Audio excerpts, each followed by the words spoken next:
Homélie du 7e dimanche de Pâques. Nous sommes dans la neuvaine de la Pentecôte.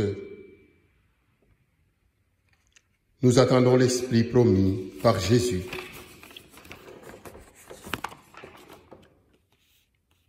Montez, Jésus montait auprès de son Père.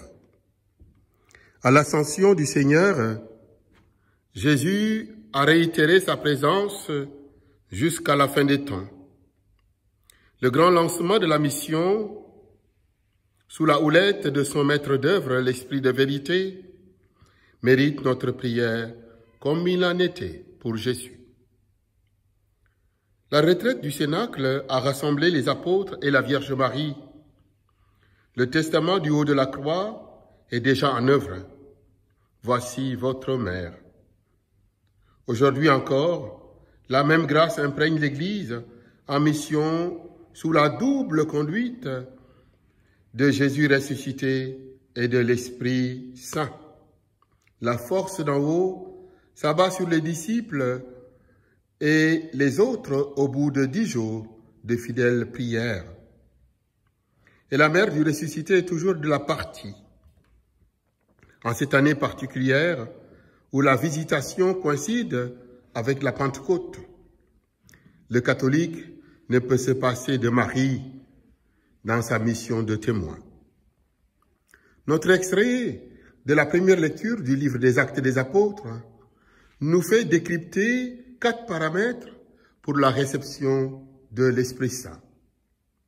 Les 11 en sont restés fidèles aux consignes du Maître Seigneur. La prière devient le terrain de réceptacle de la venue de l'Esprit Saint. Un atout est le privilège de la présence de Marie et d'autres femmes.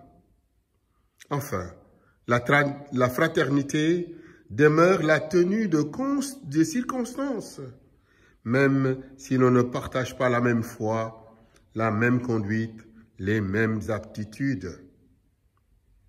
Pour saint Paul, dans la seconde lecture de ce dimanche, il nous précise d'autres attributions qui favoriseraient la venue de l'Esprit Saint en 3 critères. Un acquis, une béatitude, une impulsion. Un acquis.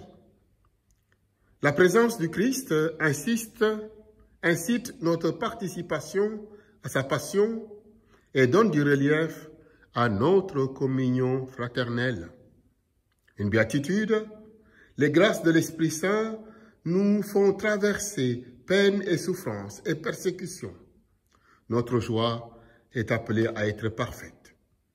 Une impulsion enfin, l'Esprit donne une pulsion de victoire, comme pour servir la gloire de Dieu et le salut des hommes. Extrait de l'Évangile du Testament de Jésus à ses apôtres, la 3e lecture est la grande prière de Jésus s'adressant à son Père.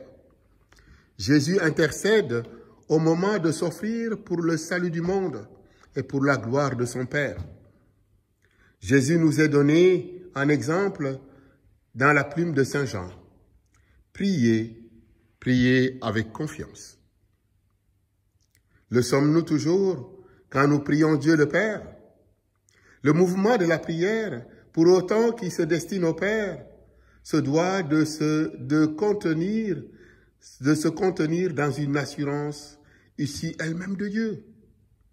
Jésus lève les yeux au ciel, c'est le même mouvement que pour l'ascension.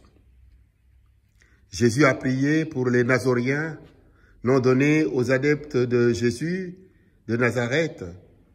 2 formes de prière se dégagent du sexe du disciple bien-aimé. Jésus demande plusieurs choses à son Père. La glorification du Fils, le don de la vie éternelle et la connaissance et du Père et du Fils. Faut-il voir en l'Esprit le facilitateur de ces dons au titre de la confiance en lui Dieu? Puis deuxième forme, Jésus intercède en faveur des siens. Il les trouve capables d'accueillir l'Esprit qu'il leur a promis.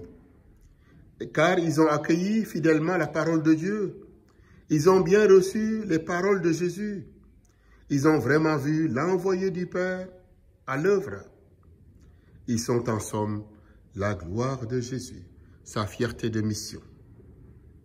Le sommes-nous encore aujourd'hui? La question mérite bien notre réponse, tout au moins notre prière. Seigneur,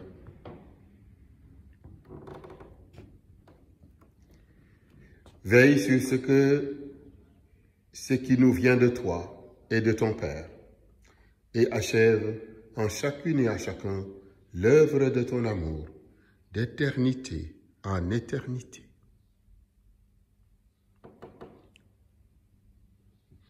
Le Seigneur est monté aux cieux, Alléluia.